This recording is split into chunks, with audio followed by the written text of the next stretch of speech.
Well, hello YouTubers. On this rainy day, gotta take the old drive shaft off of the 2003 Ford Explorer here. It's got a rumbling sound as I drive it down the highway. It's been doing it ever since I had it, and I just figured out it was one of the universals in the drive shaft, so I'll pull the drive shaft out.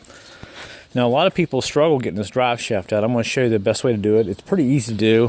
I wasn't going to make this video, but I thought, you know what? Somebody might be able to use this information, and it might help you out. So, as you can see, what I like to do, if you don't have any ramps, you can get these pretty cheap. But what you want to do is put a ramp on this side, a ramp on that side, and just kind of drive up on it. And I'll go to the other side here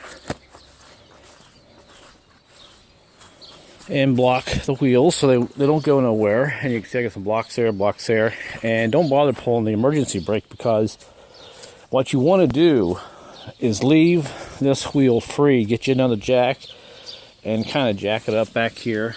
As you can see, I've got it up in the air a little bit, because we want to be able to turn this wheel, because what you'll have to do is go in, put it in neutral, put it back in park as we're turning this drive shaft, because now we can go under here. There's always one bolt on the top of that drive shaft you can't get out. Guys stick tools up in there, and there's just no room. So what you got to do is take off the three that's easy to get to, that you can kind of see there. Well, on the back here, of course, there's only two, but if I swing around to the front, there's three. You can get to three of these, which is pretty nice. But like I said, there's always that one way up on top you can't get to. So this is what I like to do. If you have this wheel up in the air, you can kind of just put your foot over here like this, and you can turn this drive shaft. See?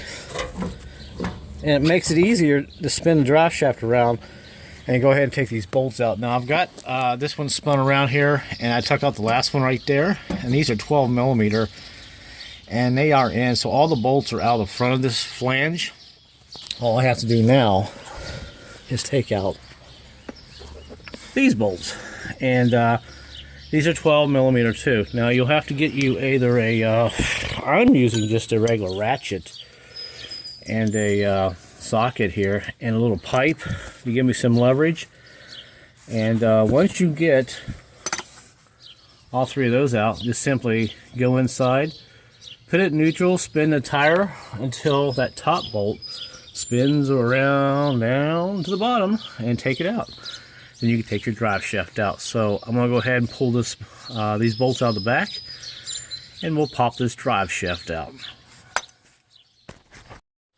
Okay, now I've got the two bolts on the bottom here out. These are 12-point socket bolts. Don't even attempt to use anything else but a 12-point, because you will have issues. You'll round these off. You can see these are special bolts that you have to use. Now I've taken the two on the bottom off. I've gone, now see, you can't get on the top to get the other one, so there's no room. So what you got to do, go inside, put the vehicle in neutral, and we'll spin this tire, and you can see now I have access to the two bottom bolts on there. And now I'll go inside, put it up in park, lock the transmission, and that'll keep the drive shaft from turning, and I can go ahead and take those out. Okay, stick it back up in park real quick, and we're done. It's in park, and now the wheel will lock. Now it's locked. I'll try not to shake the camera too much for you guys. Laying under the vehicle and filming is kind of tough sometimes. And here are the other bolts. So we'll stick the other two bolts. We'll take a ratchet on there, and I'll simply take my pipe. Oops, sorry about the light. Put my pipe wrench on there, my little pipe, and go ahead and break these loose. All right, so here comes our last bolt. I think I'm recording. Yes, okay. And out it comes, and there's all four bolts. The bolts are out. Now all I have to do is get a pry bar and kind of loosen this up, and the same with the front, and we'll go ahead and pull this drive shaft out. Like I said, I'll be driving down the road. As you get about 45, 50, it's just a constant rumble. Now, don't mistake that for a wheel bearing. A wheel bearing will cause the same noise, but when I slowed down and had the door open and just barely crept the vehicle forward, I could hear a squeak as that drive shaft was turning. It was just barely a faint squeak, but it was enough to let me know that the drive shaft was bad. That's how basically you can figure out if the drive shaft has a bad universal dry cap or something like it. It'll be just a solid light squeak as you start to take off. Okay, it's out. Now, before we go too much further, I did take some paint and I marked the drive shafts so I know exactly where it goes. Same on the front. Now, what I'm going to do is take it inside, but I can tell you right now that this rear, one right here is bad. It's got a real hard bind in it right there. You can hear that? So that one's bad. Looks like this is what we're going to be doing today.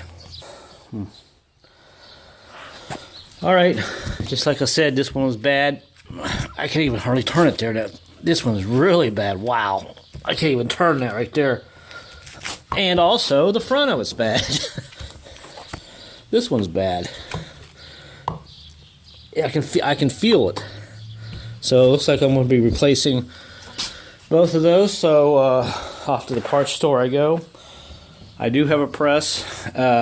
You can do this job without a press. I've seen guys do it, but you gotta be real careful. I have a full tutorial on how I did a universal on another Explorer a couple years back. I'll link that into the video, but this was just a quick video today. You know, don't ignore your noises if you're driving. If you have a rumbling sound, definitely check your drive shaft. Make sure it's okay, but they're pretty easy to check. I should not be able to I can't even turn that. It's so hard to turn that one. So it's got problems. So I'll be back here in a little bit. I'll go ahead and put new ones in and we'll look at it and stick it back in. So there we go. We got our new universals on. I don't know if you can see that or not, but they're greased and they're on. And so is the back one. I just went ahead and bought 2 brand new ones, and there's the grease fitting on that, and they work much better.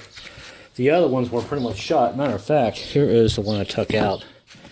And it's actually locked up, this one right here. You can't even turn that cap. So, worked out pretty good.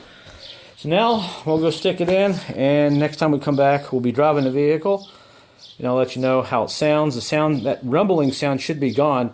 Now we'll be pretty happy. So, let's go ahead and stick this on. Alright, it's done. The drive shaft is on, and let me tell you, that noise is gone. It is so much quieter. I don't know if you can hear it in here or not. I should have made a video before of the noise, but you know, sometimes I never know what videos I'm going to do. But man, what a difference. I'm doing 50, and it is absolutely perfect. No noises, no rumbling noises, no shaking. So that universal was bad. Actually, it was 2 universals that was bad on that drive shaft. So if you have that noise, rumbling sound, definitely, you know, check your universals on your drive shafts. You might actually have to pull the drive shaft off and actually feel it and see if it's bad. But other than that, thanks for watching. That's the end of the video as I cruise on down the highway in my nice ride. So I'll see you guys later on my next project. Thanks for watching.